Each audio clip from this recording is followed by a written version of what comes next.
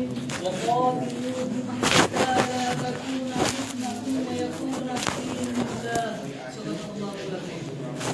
মঞ্চে উপবিষ্ট সুবিধায় সম্মানীয় সভাপতি সাহেব, বিচক্ষণ বিচারক মণ্ডলী, বহিরাগত অতিথিবৃন্দ, এক কথায় যারা গুণে জ্ঞানে মর্যাদায় বড়, তাদের প্রতি যথাযোগ্য শ্রদ্ধা ও সম্মান, সমান বয়সীদের প্রতি ও কৃত্রিম প্রীতি ও ভালোবাসা।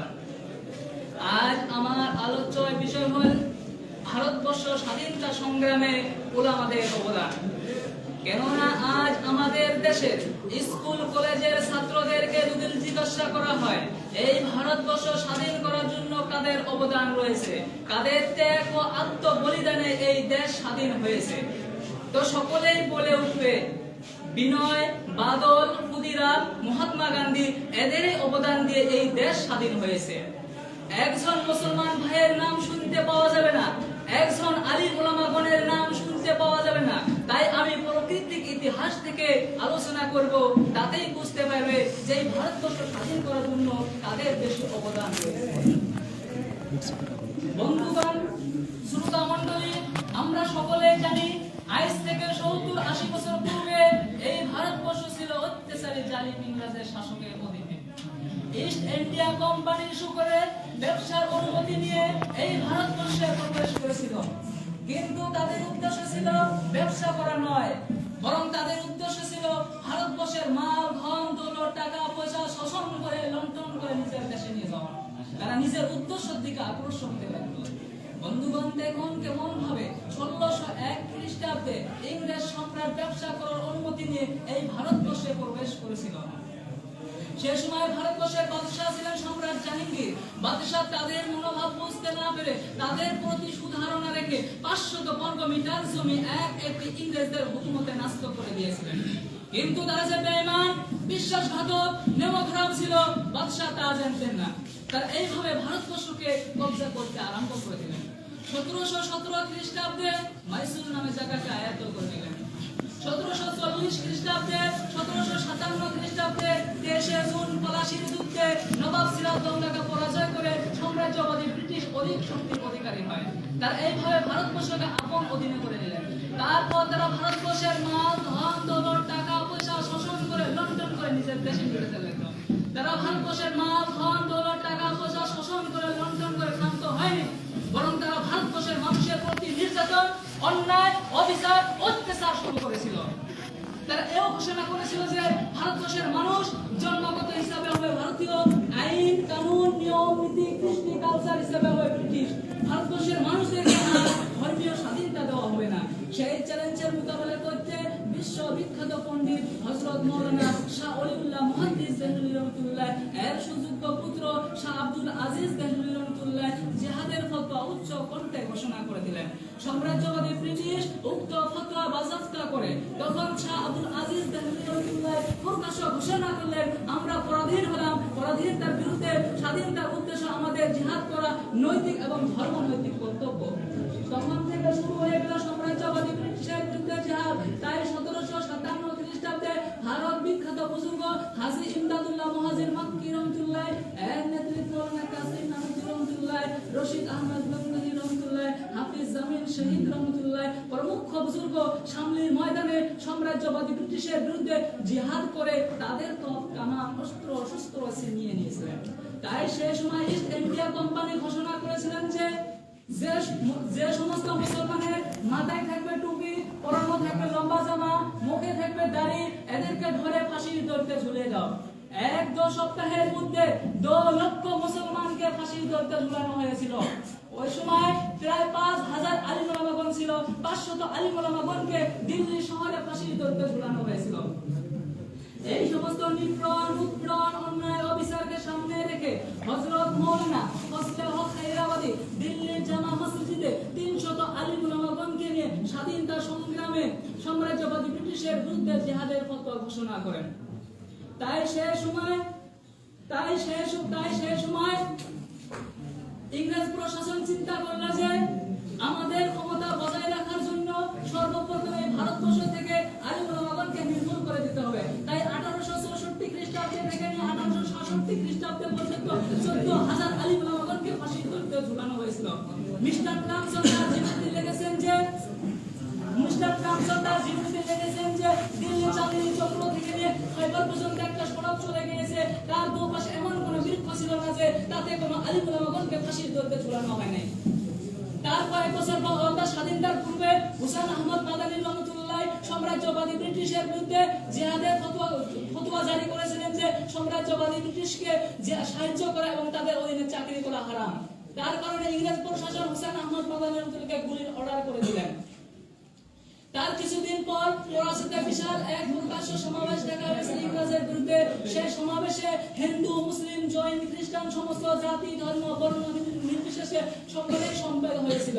প্রত্যেকটি মানুষ জানেন হুসেন আহমদ মাদানী রহমাতুল্লাহ এই সমাবেশে উপস্থিত হবে না, কিন্তু সমাবেশ শুরু হওয়ার কিছু পূর্বে হুসেন আহমদ মাদানী রহমাতুল্লাহ জানের পরোয়া না করে কাফনের কাপড় সঙ্গে করে নিয়ে স্টেজে উঠে পড়লেন আর অত্যাচারী জালিমের বিরুদ্ধে বক্তব্য শুরু করে দিলেন। আর ইংরেজ প্রশাসন চতুর্দিক থেকে গুলি চালাতে আরম্ভ করে দিলেন। আল্লাহ সুবহানাহু ওয়া তাআলার কি করিশমা, একটি গুলিও হুসেন আহমদ মাদানী রহমাতুল্লাহকে স্পর্শ করলো না। এই ঘটনা দেখে ইংরেজ প্রশাসন আশ্চর্য হয়ে গেলেন। তো গুলি দিয়ে না পেরে অভিযোগ করে করাচিতে সরকারিভাবে মামলা চালানো হয়। আর ওই মামলায় হুসেন আহমদ মাদানী রহমাতুল্লাহকে 4 বছর কারাদণ্ডে দণ্ডিত করে। তারপর সমস্ত জাতি, ধর্ম, বর্ণ নির্বিশেষে সকলে নিজ নিজ বুকে টাটকা তরুতাজা খুনকে ঢেলে দিয়ে এই ভারতবর্ষের মাটিকে রক্ত রক্তিত করে পরাধীন ভারতে স্বাধীনতার পতাকা উত্তোলন করেছিলেন। তাই যেহেতু আমরা স্বাধীন ভারতের স্বাধীন নাগরিক হিসেবে 15 আগস্ট উদযাপন করে থাকি, তাই আমি ওই সমস্ত বিপ্লবকে অন্তরস্থল থেকে জানাই সম্মান। সমস্ত জাতি, ধর্ম, বর্ণ নির্বিশেষে সকলকে জানাই সাধুবাদ। কিন্তু আজ বড় দুঃখের বিষয়, পরিতাপের বিষয়, যারা এই ভারতকে স্বাধীন করার জন্য নিজের ছেলেকে মেয়েকে ইতিম করে এই দেশকে স্বাধীন করেছে নিজের রক্ত দিয়ে, কিন্তু তাদের নাম আজ ইতিহাসের পাতায় নেই। তাই আমি ওই বিকৃতকারী ইতিহাসদেরকে বলতে চাই, তারা যেহেতু এই সত্য ইতিহাসকে গোপন রাখতে চান না কেন, সত্য ইতিহাস কখনো গোপন থাকবে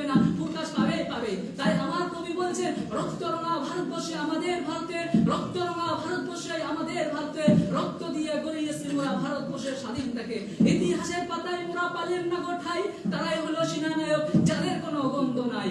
যাহা খুশি তাহা করলে হাতে আছে কলম তাই, যাহা খুশি তাহা করলে হাতে আছে কলম তাই, পেলে কলম বুঝিয়ে দেব সত্য ইতিহাসকারগণ। ওয়াকফিত